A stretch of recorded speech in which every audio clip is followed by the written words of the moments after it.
శ్రీహరి భూదేవిని అనునయపూర్వకంగా చూస్తూ, దేవి, కలిపురుషుడి వల్ల నీవు చెప్పలేనంత బాధలు అనుభవిస్తున్నావా, నిజమా అని అడిగాడు. పద్మనాభుని ప్రశ్నలకు భూదేవి ఇలా జవాబు చెప్పింది.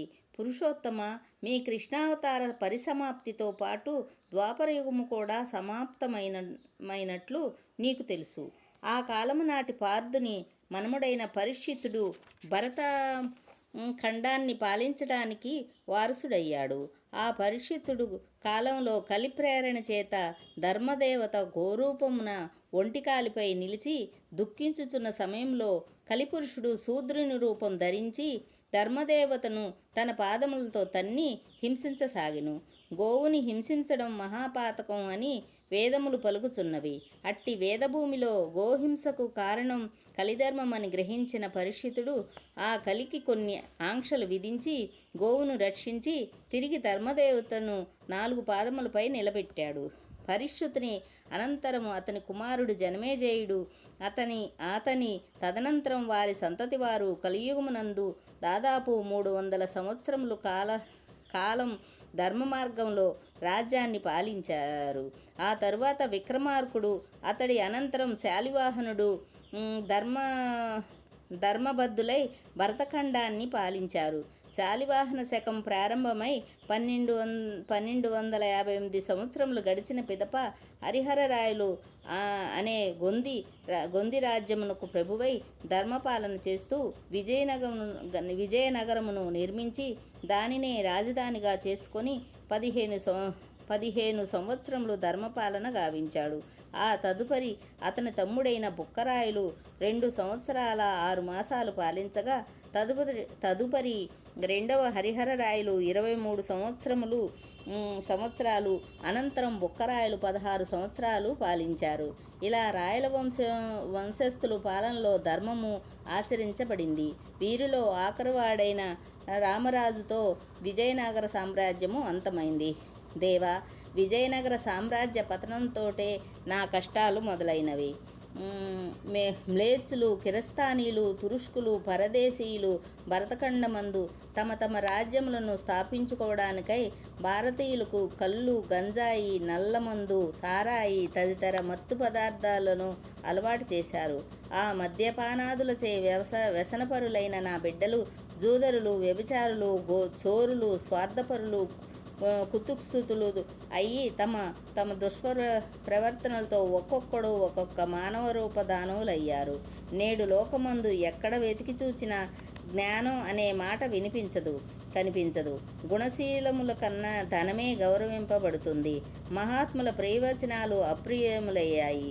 ఆత్మ జ్ఞానాన్ని అలక్ష్యం చేసి ఆర్థిక జ్ఞానాన్ని అభివృద్ధి చేసుకుంటున్నారు. యజ్ఞయాగాదులను విస్మరించి వాటికై నియమితమైన ధనాన్ని తమ స్వార్థానికి ఉపయోగించుకుంటున్నారు. విప్రులు వేదములను విక్రయిస్తున్నారు. స్త్రీలు వివాహేతర సంబంధాలతో సంతానవతులవుతున్నారు. కొందరు బాలికలు వివాహమునకు పూర్వమే సంతానవతులవుతున్నారు. ఇంకా అనేక పాపకర్మలు చేస్తూ ధర్మాన్ని, సత్యాన్ని పూర్తిగా విస్మరించి మానవులు ధర్మదూరులు, పాపకర్ములు అవుతున్నారు. వారి పాపభారమంతా నేను భరించలేక బాధతో కృంగిపోతున్నాను ప్రభు అన్నది.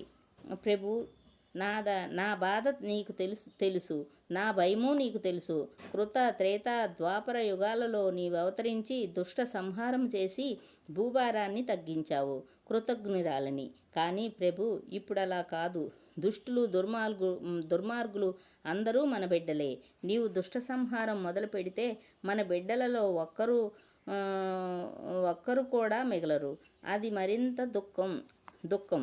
అంతటి దుఃఖాన్ని నేను భరించలేనని నీకు తెలుసు. అందుకే నిన్ను ప్రార్థిస్తున్నాను, నీకు మొరపెట్టుకుంటున్నాను. దేవా, నా విన్నపాలన్నీ ఆలకించు, నాకు తరుణోపాయాన్ని అనుగ్రహించు. మన బిడ్డల దుర్గతికి కారకులైన దుష్టులను దురుమాడి మన బిడ్డలను సన్మార్గంలో పెట్టు. వారిలో ధర్మ ప్రవర్తన గావించు. తప్పుడు దారుల్లో నడుస్తున్న బిడ్డలను సామ, దాన, భేద దండోపాయాలతో దారిలో పెట్టి సంస్కరించడం తండ్రిగా నీ బాధ్యత. పైగా నీవు లోకరక్షకుడివి, ధర్మ సంరక్షకుడివి. ఇంతకన్నా నీకు ఇంకేమి చెప్పగలను? దేవా, నన్ను మన బిడ్డలను పాలముంచిన నీట ముంచిన నీదే భారం అని బాధాతప్త స్వరంతో దీనంగా మొరపెట్టుకున్నది భూదేవి. భూదేవి ప్రార్థనలను ఆలకించిన శ్రీహరి ప్రసన్నుడై తన వరద అభయహస్తంతో ఆశీర్వదించి అభయమిస్తూ, దేవి విచారించకు, నీ ఆవేదన నేను గ్రహించాను, నీ బాధను అర్థం చేసుకున్నాను, నీ దుఃఖభారాన్ని రూపుమాపేందుకు లోకహితము కొరకు తగిన తరుణోపాయాన్ని ఆలోచిస్తాను. నీకు స్థిమితత్వాన్ని, సుస్థిరత్వాన్ని, సంతోషాన్నిచ్చే మార్గాన్ని అన్వేషిస్తాను. నీవిక ఊరడిల్లి నిశ్చితంగా ఉండు, ఆ ఆసనాన్ని అధిష్ఠించు, నీకిదే నా అభయం అని అని ప్రవచించాడు. అంతట భూదేవి దుఃఖం నుండి ఊరడిల్లి మనస్సును స్థిరపరుచుకుంటూ, ప్రభు, సర్వపాపక్షయకరమైన మీ దర్శన భాగ్యంతోటే నన్నావరించిన పాపభారమంతా నశించి నేను ధన్యురాలనయ్యాను. మీ అభయప్రదానంతో నా దుఃఖం అంతరించింది. ఇక మీ ఆజ్ఞను శిరసావహిస్తాను అని చెప్పి ఆ చెంతనే ఉన్న సముచిత ఆసనంపై సుఖాసీనురాలైంది. అంతట విష్ణువు ఆ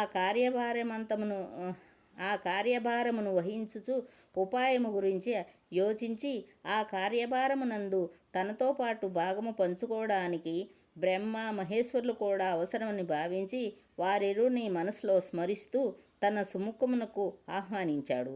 త్రిమూర్తులతో సమాలోచన. విష్ణువు తన మానసమునందు సంకల్పించి స్మరించిన మరుక్షణమే బ్రహ్మ మహేశ్వరులు వైకుంఠమునందు ప్రత్యక్షమయ్యారు. విష్ణువు వారిని సమాదరించి ఉచితాసనములిచ్చి సత్కరించాడు. అనంతరం శ్రీహరి వారితో తన సంకల్పాన్ని ఇలా వివరించాడు. బ్రహ్మరుద్రులారా, సృష్టి స్థితిలయ కారకులైన మీకు భూదేవి దుఃఖము గురించి చెప్పనవసరం లేదు. జ్ఞాన ప్రతీకాలైన మీకు ఈ ధరణి గర్భబాధను వివరించవలసిన పని లేదు. మీరు త్రికాల జ్ఞానులు. మహేశ్వర, నీవు నావలనే విశ్వవ్యాపితుడువు. ఆకార నామ భేదమున్నను మన ఇరువురు ఆత్మ ఒక్కటే. కావున వసుంధర వేదనాభరిత గాథను మీకు వివరించవలసిన పని లేదు. బ్రహ్మరుద్రులారా, నేడు కలియుగమున ధర్మము అంతరించింది, అధర్మము పెచ్చిరిల్లింది. అవనిపై మరల ధర్మ ప్రతిష్టాపన గావించవలసిన బాధ్యత త్రిమూర్తులమైన మనపై ఉన్నది. ఇప్పుడు భూలోకమునందు కలియుగమున ప్రథమ పాదము జరుగుతున్నది. ఈ కలియుగము పంచమహాపాతకములకు ఆవాలమై పాపిష్టి యుగముగా రూపుదాల్చుతున్నది. ఈ యుగమునందు మానవులను ఆధ్యాత్మిక భక్తి మార్గము చేతనే సంస్కరించవలెను. గాని సంహారము మొదలుపెట్టిన భూలోకంలో ఒక్క మానవుడు మిగలడు. కాన వారిని ఆధ్యాత్మిక మార్గంలోనికి మళ్లించడమే కాక దుష్టకర్మలను శిక్షించడానికి, దుష్ట సంహారం మొనరించడానికి ఒక వీరపురుషుడు అవతరిస్తాడన్న నమ్మకాన్ని కలిగించాలి. అప్పుడు మాత్రమే మానవులు సంస్కరించి సరియైన దారిలో పెట్టి లోకశాంతిని, ధర్మ ప్రతిష్టాపనను సాధించగలం అని తెలిపాడు విష్ణువు. రుద్రుడు తల పంకించి, ఇది లోకోపయుక్తమైన ఆలోచన, మానవలోకాన్ని ఉద్ధరించుటకు మహత్తరమైన మార్గం. శ్రీహరి, నీ ప్రణాళిక సమంజసంగానే ఉంది అని పలికి శ్రీహరి యోచనను సమర్థించాడు రుద్రుడు. చతుర్ముఖుడు కూడా ఆ యోచనని సమర్థిస్తూ, ఈ కార్యక్రమమునందు మాకు భాగమున్నదా అని అడిగాడు. ఉంది కనుకనే సంకల్పమాత్రం చేతనే వరించి మిమ్మల్ని రప్పించాను అని పలికి శ్రీహరి రుద్రుని వైపు చూస్తూ, శంకర, శం అంటే చిదానందమును, కర అంటే అందించే వాడవు కనుక నీవు కాశీక్షేత్రమునందు నివసిస్తున్న విజయసింహుడు అను క్షత్రియుని ఎంట ఆనంద భైరవ యోగి అనే పేరున జన్మించి రాజనీతిని, ధర్మమును తప్పకుండా జనకుడు వలె రాజఋషివై ఆ రాజ్యాన్ని పాలించు. సమయము ఆసన్నమైనప్పుడు నేను నీ సహాయాన్ని స్వీకరిస్తాను అని చెప్పాడు. శంకరుడు మందహాసం చేసి, తదాస్తు, లోకా సమస్త సుఖినో భవంతు అన్నాడు. Like and subscribe.